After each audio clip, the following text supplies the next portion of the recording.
ഇങ്ങനെയുള്ള പ്രതിസന്ധികൾ ലോകത്ത് നിൽക്കുമ്പോഴാ മുസ്ലിം സമുദായം പുതിയ വർഷത്തെ സ്വാഗതം ചെയ്യുന്നത്. നമുക്കാണെങ്കിലോ പ്രാദേശികമായ പ്രശ്നങ്ങളുണ്ട്, വിദ്യാഭ്യാസ രംഗം മലിനമാക്കാൻ ശ്രമിക്കുന്നവരുണ്ട്.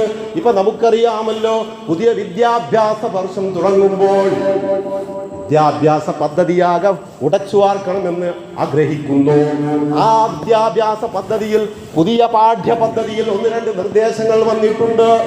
അതിൽ പ്രധാനമായും ലിംഗസമത്വം വേണമെന്ന.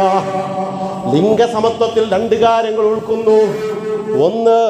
ഒന്ന് ജെൻഡർ ന്യൂട്രൽ സംവിധാനം എന്ന് നിങ്ങൾ പലപ്പോഴും ടിവികളിലും പത്രങ്ങളിലും കേട്ടിട്ടുണ്ടാവുമല്ലോ. അതിൽ പറയുന്നത് ആണും പെണ്ണും ഒരുമിച്ചിരിക്കണം, ആണും പെണ്ണും ഒരേ വേഷം ധരിക്കണമെന്ന.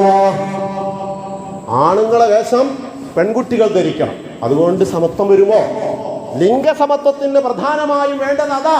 അതുപോലെ ക്ലാസ് റൂമുകളിൽ ആൺകുട്ടികളും പെൺകുട്ടികളും ഒരുമിച്ചിരിക്കണം. ഇത് നടന്നാൽ ആണും പെണ്ണും തുല്യമോ? എന്ത് വിദ്യാഭ്യാസമുള്ള ആളുകൾ തന്നെ എന്ത് മണ്ടത്തരം ചെയ്താലും അത് പരിഷ്കരണമായി എണ്ണുന്ന വിഡ്ഢിത്വത്തിന്റെ ലോകമാണിത്. പാഠ്യപദ്ധതി പരിഷ്കരിക്കുന്നതിന്റെ പേരിൽ, ലിംഗസമത്വം കൊണ്ടുവരണമെന്ന് വാദിക്കുന്നതിന്റെ പേരിൽ നടക്കാൻ പോകുന്നത് എന്താ? ആൺകുട്ടികളുടെ വേഷം പെൺകുട്ടികൾ ധരിക്കണമെന്ന. ആൺകുട്ടികളുടെ വേഷം ധരിച്ച നിങ്ങളൊന്ന് ആലോചിച്ച് നോക്കൂ. പെൺകുട്ടി പെൺകുട്ടിയില്ലാതാകുമോ? ആൺകുട്ടി ആൺകുട്ടിയല്ലാതാകുമോ? പെൺകുട്ടികളുടെ വേഷം അടിച്ചേൽപ്പിക്കുകയാണ് പെൺകുട്ടികൾക്ക് ആൺകുട്ടികളുടെ വേഷം. അതുകൊണ്ട് പെണ്ണ് പെണ്ണാകാതിരിക്കുമോ? പെണ്ണിനൊരു പ്രകൃതിയുണ്ട്. പ്രകൃതി അവൾക്ക് പലതും വ്യത്യാസമുണ്ട്.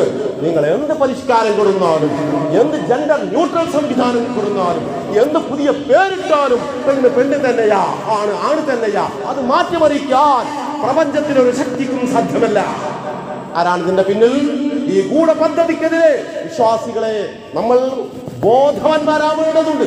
ക്ലാസ് റൂമുകളിൽ ആൺകുട്ടികളും പെൺകുട്ടികളും കൂടിയിരുന്നാൽ പുരോഗമനം വരുമോ?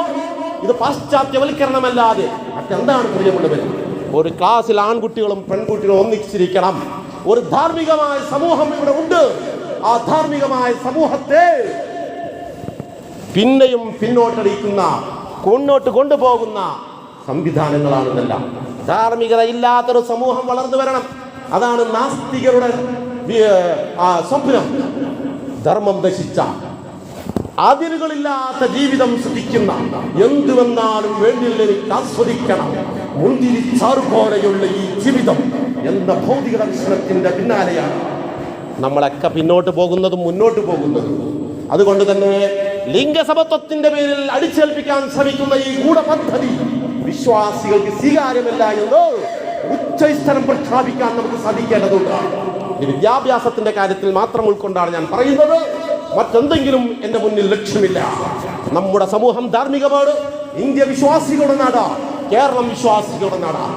ഇന്ത്യയിലെ മൊത്തം ജനസംഖ്യയിലെ 2% പോലും വരില്ല യുക്തിവാദികളും നാസ്തികരും. ആ നാസ്തികരുടെ തലതിരിഞ്ഞ സിദ്ധാന്തം പുതിയ തലമുറയുടെ മേൽ അടിച്ചേൽപ്പിക്കാൻ ശ്രമിച്ചാൽ കേരളത്തിലെയോ ഇന്ത്യയിലെയോ വിശ്വാസി സമൂഹം ഒരിക്കലും അത് അംഗീകരിക്കില്ല എന്ന് നാം മനസ്സിലാക്കുക. ഇങ്ങനെ പ്രതിസന്ധി